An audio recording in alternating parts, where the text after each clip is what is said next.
I think a lot of people build their mindsets around trying to feel good. So that's why we were talking earlier about people who want to ignore the idea of personal responsibility or self-accountability because they feel better if they pretend it's not a real thing. They feel better if they pretend everything's someone else's fault.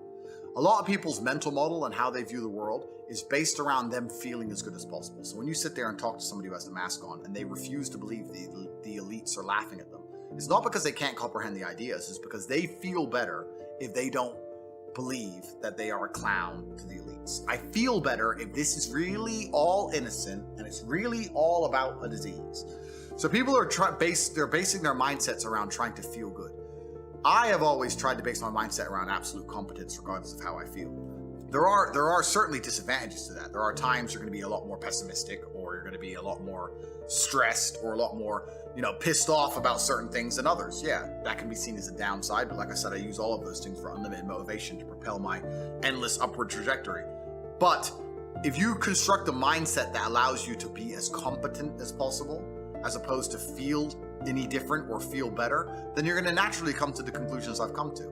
You're as competent as possible if you believe you can affect absolutely everything about your life.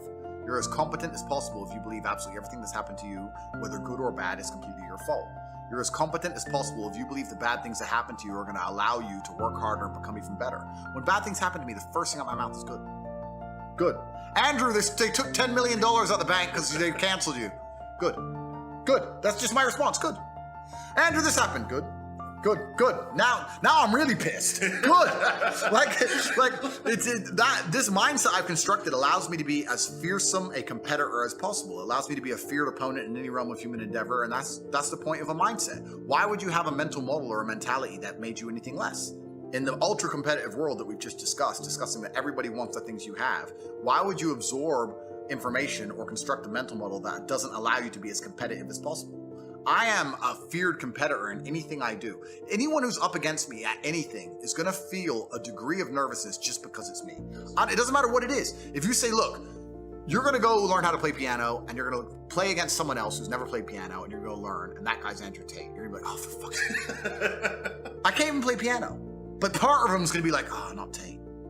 Even though I have no piano experience, because they just know me. They know my mindset. They know my determination. They know I'm stubborn. They know I don't quit. They know I'm going to win. That's just who I am. So I've constructed a mental model that allows me to be competent and to always succeed. And that's how I've come to the conclusions I've come to. And I truly, once again, don't understand how people go through the world with any other mental model. I get asked all the time, but what do you feel? Or what about happiness or depression? That doesn't even... How I feel doesn't cross my mind. I don't know how else to explain it. There are days where I'm pissed off or sad or happy. It doesn't cross my mind. It's just like I woke up, whatever mood I happen to be in, I have things I need to do. It's a busy day. Zuby's here soon. I need to go training before he gets here. I had a meeting with the bank at 7:15 a.m. I have shit to do. Like, I didn't cross my mind if I was happy, sad, excited. I just had to work.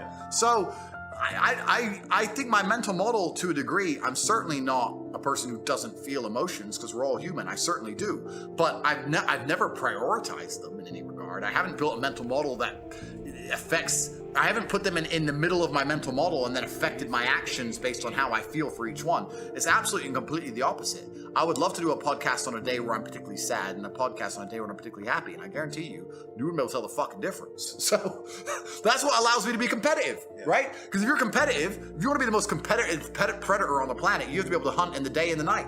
You have to be able to do both. You have to be able to perform when you're happy and sad. You can't only be able to perform when you're happy. You can't only go to the gym when you're motivated. You can't only be a competent person when your life's going well, because when your life's not going well, you're no longer competent. Then you're going to lose to people like me. And it's player versus player. If you're the kind of person who can only do well when you're happy and you're competing against someone like me who can do well all the fucking time, guess what? You lose. So my mental model, the answer is most of my opinions are just based around constructing a mental model that allows me to be brutally competitive. It's why I say depression isn't real. I've argued this point endlessly, and I try and explain to people, but they're not smart enough to understand that I don't care if I'm wrong. I don't care. I am more competitive as an individual if I don't believe I can become depressed. So I don't give a fuck if I'm right or wrong, because no matter what bad happens to me in my life, even if, heaven forbid, the worst things on earth that could happen to me, I could never become clinically depressed, because I would never self-diagnose myself as clinically depressed, because I don't believe in it. I believe that I am currently sad, but I have work to do, and eventually I will feel better. I will never get to a point of absolute desperation and kill myself because I'm never gonna get to a point of hopelessness because I don't believe in the idea of hopelessness. You cannot try and make me adopt thinking that will reduce my competitiveness as an individual. So I don't give a fuck if I'm wrong. I don't believe in it. That's it. End of story. So I don't believe in things that take power away from me. I don't believe in things that make me less competitive, and I don't adopt mental models that make me less competitive. Every single mental model I have are the most efficient ones I could find. They're the mental model I found that if I adopt, I become a more fearsome predator. That's it. So this is how I've come to all of my conclusions as an individual.